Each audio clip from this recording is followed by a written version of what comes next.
Всем добрый день, меня зовут Анастасия Семьина, добро пожаловать на мой канал. Все? Все, Готов? готов.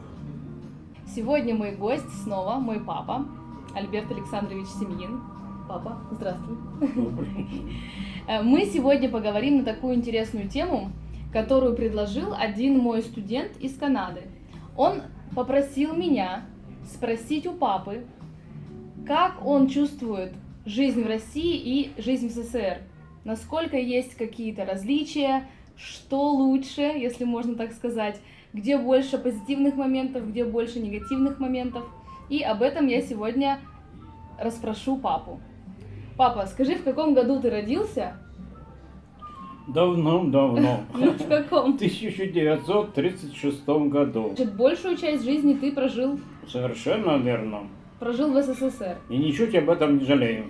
Давай тогда в общем и целом, если мы рассматриваем СССР и Россию. В общем, я знаю, это трудно, но все равно. Как ты считаешь, больше позитивных моментов было в СССР или сейчас в России? Ну, разумеется, в СССР. А почему? Потому что там больше было заботы о рядовом человеке. Ага. Каждый учащийся, окончив институт, обязан быть трудоустроен. Сегодня миллионы студентов не имеют никакого пристанища. Угу. Каждый выпускник института обязан был получить какое-то жилье, может в деревянном доме или где-то, но во всяком случае был обеспечен жильем. Прописка была обязательная самая. И третье, что мы жили, не задумывались, что вот надо идти к врачу, платить деньги. Угу.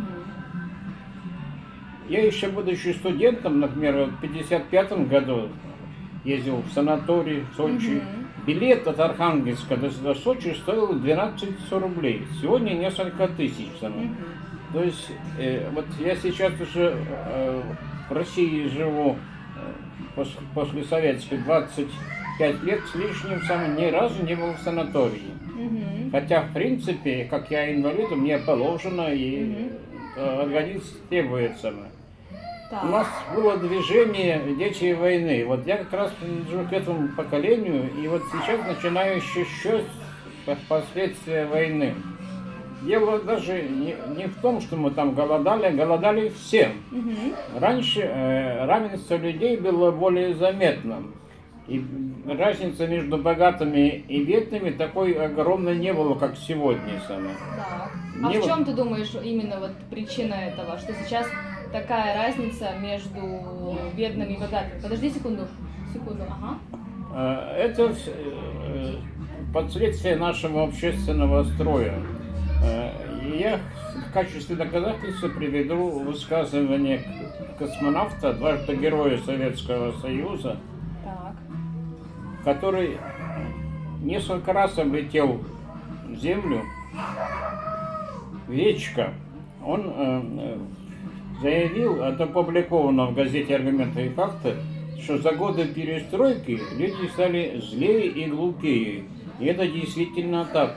Сегодня вот посмотришь на нашу общественную жизнь, не очень много негатива. Угу. Очень много негатива. Ну а негатив идет разве не изнутри человека? Разве не каждый ответственный за свое позитивное такое состояние души? Это должен кто-то сверху мне диктовать? Душа душой, а вечные обстоятельства другое. Какие дело. обстоятельства? Внешние обстоятельства. Допустим, если я захожу в автобус переполненный, и мне никто не уступит место, тут хоть какое быть отношение к душе, все равно стоять тяжело. Ну, это разве вот то, что никто не уступает место, это как-то связано с тем, что сейчас Россия, было СССР? Это разве от строя страны зависит? Раньше, да, зависит и от строя страны, потому что раньше на каждом автобусе, если бирка была, место для детей и инвалидов самое. Сегодня в частных автобусах этого нет. Все поставлено на попытки больше заработать самое. И автобусы ненадежные самое. Особенно всякие всевозможные частные пазики, которые превращаются в своеобразных убийств самое. поэтому я считаю, что сегодня позитива значительно меньше, чем в Советском Союзе было. Кроме этого, я хочу сказать, что сегодня в больницу попасть очень сложно. Очень сложно, даже на операцию. 1000 всяких справок, свидетельств, обследований. Это тоже очень влияет на человека. И все эти наши дома отдыха престарелых, они работают только в предсмертных случаях. Вот это меня очень беспокоит, что люди очень не уверены в завтрашнем дне. Вот эта уверенность в завтрашнем дне была присуща социализму в России. И пожилые люди сегодня очень тяжело расстаются, что этого нет и не будет. Расстаются с чем? Уверены в завтрашнем дне, что тебе обеспечена старость, что тебе обеспечен хороший уход, даже если за деньги. Поэтому я считаю, что сегодня нужно как раз больше внимания обращать пожилым людям, потому что у них гораздо тяжелее жизнь была, и тем не менее не держатся и не протестуют, как обычно бывает в подобных ситуациях. Хорошо, а если мы смотрим на такой вопрос, как передвижение не только внутри страны, а путешествие за рубеж, в другие страны. Сейчас же свобода движения намного проще и больше. Как ты считаешь? Согласен, совершенно верно. Это позитив с одной стороны, но у кого есть деньги, для тех свобода передвижения. У нас в Конституции записано, человек имеет право на передвижение. Как я могу приехать, например, в наш Мишукунский район, когда билет в одну сторону стоит 2500, больше, чем до Москвы, и обратно 2500. Поэтому люди из этих районов уезжают, вымирают, школы, больницы закрываются. Это никакому позитиву отнести нельзя. Хорошо. Это не только Мишукунский район. Давай возьмем другой вопрос. Свобода слова. Как ты считаешь, сейчас больше свобод? Ты работаешь до сих пор журналистом в некоторых изданиях, и ты сейчас чувствуешь свободнее себя высказывать свое мнение на разные вопросы, в том числе политические, или все-таки раньше эта свобода тоже была? Ну, как сказать, она, конечно, была. Эта свобода зависит не от строя, а зависит от отношения человека к происходящему. Раньше можно было публиковаться в любой газете. В любой газете. И даже платили хоть какой-то гонорар. Сегодня газеты 90% частные. И очень трудно порядочному человеку поместить свою какую-то заметку, мнение, информации о нем. Что касается поездок за рубеж, да, это достижение, конечно, сегодняшнего строя. Но, опять же, как сказать, для того, чтобы поехать в Англию, в Австралию или куда-нибудь в другую страну, нужно иметь серьезные сбережения. В любом случае, это не так просто. Серьезные цены. Хорошо. Да. Был такой же еще вопрос. Как бы ты охарактеризовал советский строй в 3 словах? 3 слова.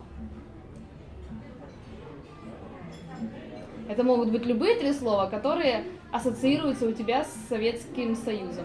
Ну, я бы сказал 3. Может быть, это какие-то прилагательные. Рабочий человек на первом месте. Это 5 слов.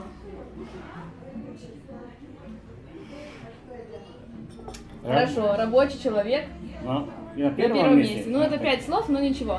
И тогда последний вопрос, папа. Все от того же моего студента, который вообще предложил такую идею. Если бы у тебя была возможность вернуться в то время назад, ты бы вернулся? Ну, как сказать, вернулся бы, но с серьезными оговорками. А с какими? Ну, во-первых, в то время имеет очень много отрицательных сторон. Так. Ну, вот что касается человека труда, то у нас очень значительное количество людей находилось в заключении. Вот. Да. Это очень серьезные самые. И люди могли сесть в тюрьму за скомканную газету с портретом Сталина. Вот, мы подходим к интересному моменту. Да, это очень, я этой темой серьезно занимался, работал в этой системе, газете и знаю, что... Значит, свободы слова как таковой, например, не было. Ну, как сказать, не было. Она была, если за скомканную газету... Какому аудитории. Но ведь кто-то должен донести за скомканные газеты. У нас очень много было людей, которые жаждали мщения самое. За свои неудачи, за все, за своих родственников, за строй. И поэтому это очень отрицательный момент. Хорошо. Так значит, не вернулся бы? Или все-таки вернулся бы, да или нет? Вернулся, но с оговорками, А с Серег. какими оговорками? Тут только да или нет? Оговорками, чтобы я имел право свободного движения, имел финансовые возможности для этого. Хорошо, какие были больше... Вот ты говоришь, что раньше у каждого было равенство все-таки больше, чем сейчас. Да. Так если это было равенство, такое, которого нет сейчас, были ли возможности у каждого человека, например, стать миллионером? Или были бы возможности у каждого человека начать свой бизнес с нуля, например, в 25 лет? Ну, Сейчас такое есть. ну, есть, но относительно. Для того, чтобы стать миллионером, нужно очень-очень много иметь. Разумеется, это не Вот. для каждого и И нужно. это не было целью. Эти люди у нас не были на первом плане. Хорошо. Да. У нас на первом плане был человек труда, человек интеллигент, человек высокой Что культуры, значит интеллигент? Интеллигент, человек, который обладал большой суммой разносторонних знаний и делился этими знаниями со всеми. То есть это не было в замкнутом мире. Любой художник, любой скульптор, писатели, они все жили в обществе. И общество, кстати, их контролировало. Это не так все просто, как сегодня кажется. Хорошо, я поняла. Хорошо, папа, спасибо. Мы поняли твою точку зрения. Да. Спасибо большое. Так, можно послушать? Так попрощаться нужно сначала. А? Попрощаться сначала нужно с аудиторией. Попрощаться. Попрощаться Да. Ну, Сказать до свидания просто. да. Ну что, дорогие друзья, жалею вам хорошо дожить. Жалею или желаю? Жалею. Нет, желаю всё-таки. Желаю вам хорошо Давай дожить. сначала желаю, потому что ты сказал жалею. Да. Дорогие друзья, я желаю вам хорошо закончить жизнь, я имею в виду пожилых людей, при остатках социализма. Я не знаю, какой будет следующий общественный строй, но я надеюсь, что он будет лучше и справедливее. Спасибо. Спасибо, папа. Я сейчас сидела, пыталась его посчитать, и у меня получалось пока что. Все? Все, Готов? готов. Сразу разговариваем как бы друг с другом, да? Ты можешь Конечно. ко мне развернуться вот так чуть-чуть.